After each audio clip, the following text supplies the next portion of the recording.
हम किताब से अलग मेथड से आपको बताते हैं, बहुत आसान है, ठीक है।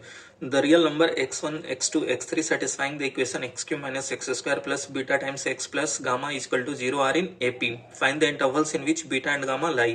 देखो जो इसके रूट्स है वो कह रहे हैं x1 x2 x3 AP में लाई करेंगे, ठीक है। तो मान लो कोई भी sequence x1 x2 x3 AP में होता है, इसका मतलब चाहे तो ये तीनों डिफरेंट नंबर होंगे या तीनों इक्वल होंगे। जब तीनों इक्वल का मतलब है तीनों का सेम रूट एग्जिस्ट करेगा, तीनों डिफरेंट का मतलब ऐसे होगा, क्यूबिक पॉलिनोमियल है, कोएफिशिएंट 1 है मतलब पॉजिटिव है, ऐसे। पहला कंडीशन तो ये जब तीनों अलग अलग नंबर होंगे एपी में, ठीक है। ये x3 है, ये x2 है और ये x1 है। दूसरा कंडीशन सब नंबर इक्वल हो तब भी ये एपी में है। तो दूसरा ग्राफ कैसे बनेगा, ऐसे बनेगा, ठीक है। ये होगा आपका, ठीक है, सब सेम रूट के बराबर, तो एक ही रूट मिलेगा, ठीक है। तो ये होगा रिपीटेड रूट्स होगा, ये आपके पास कंडीशन मिला, ठीक है। अब आप देखो सम ऑफ द रूट्स क्या जानते हो, x1 plus x2 plus x3 is equal to minus B upon A, मतलब 1 आएगा, ठीक है। ये कंडीशन हम क्वेश्चन को पढ़ने से कर लिए, ठीक है। दूसरा कंडीशन और यूज कर लो, एपी में है तो x2 को क्या लिख सकते हैं, x1 प्लस x3 बाई 2, ठीक है। तो x1 प्लस x3 2x2, यहां से तो अगर x2 निकालें तो वो क्या आएगा 1/3। तो ये x2 जो बना वो क्या है 1/3 है, और ये भी x2 है जो कि 1/3 है, ठीक है। ये क्लियर। अब आप देखो जब इसका डेरिवेटिव देखो, यहाँ 0 है और यहाँ 0 है, और यहाँ पे क्या होगा रिपीटेड डेरिवेटिव। भाई यहाँ पे अगर इक्वेशन लिखें तो x माइनस 1/3 का होल क्यूब ये है, इसका डेरिवेटिव करोगे तो 3 इंटू एक्स माइनस 1/3 का होल स्क्वायर, मतलब रिपीटेड रूट्स है। तो इसका डेरिवेटिव लेते हैं इस क्यूबिक पॉलिनोमियल का, तो 3x square minus 2x plus beta is equal to 0।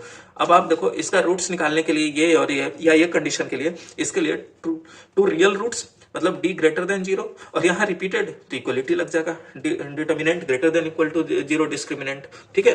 तो आप ये देखो अब यहाँ से डिस्क्रिमिनेंट d का वैल्यू निकाल लो, b स्क्वायर माइनस 4ac, ठीक है, greater than equal to 0। This implies beta less than equal to 1/3 आ गया। यहां से पहला कंडीशन बीटा के लिए आ गया, ठीक है। अब गामा, ठीक है। अब आप देखो यहां भी 1/3 पे रूट मिल रहा है, यहां भी 1/3 पे रूट मिल रहा है, ठीक है। तो 1/3 पे इसी पॉलिनोमियल को क्या होना होगा 0 होना होगा, रख देते हैं। 1/3 का होल क्यूब मतलब 1/27 minus 1/9 plus beta by 3 plus gamma is equal to 0। भाई 1/3 पे इस पॉलिनोमियल को 0 होना चाहिए, ठीक है, लिख दिया, ठीक है। अब बीटा के टर्म्स में लिखते हैं, तो beta by 3 is equal to, ठीक है, इसको इधर लेकर आ जाओ 1 minus 9 minus 1/27 minus gamma which is equal to 27, ऐसे कर लो। तो 3 माइनस 1 2/27 माइनस गामा, ठीक है, ऐसा ही होगा, बिल्कुल सही। तो beta is equal to 2/9 minus 3 gamma, ठीक। और बीटा का कंडीशन क्या है, लेस देन इक्वल टू 3, तो यहां से लिख लिए 2/9 minus 3 gamma less than equal to 1/3। इसको इस तरफ लेकर आ जाओ, 2/9 minus 1/3 less than equal to 3 gamma, यहां से लिख लो 3 gamma greater than equal to, यहां लिख लो 9, तो 2 माइनस 3, तो ये फाइनली क्या बन जाएगा gamma greater than equal to minus 1/27, ठीक है। ये आपके पास आ गया, ये आ गया बीटा के लिए, ये आ गया गामा के लिए। तो इतना आसान तरीका से आपको मैंने बताया, किताब से भी आप देख सकते हो, दूसरे मेथड से बताया है हमने आपको, ये बहुत आसान से ग्राफिकल एनालिसिस करके हमने आपको बताया।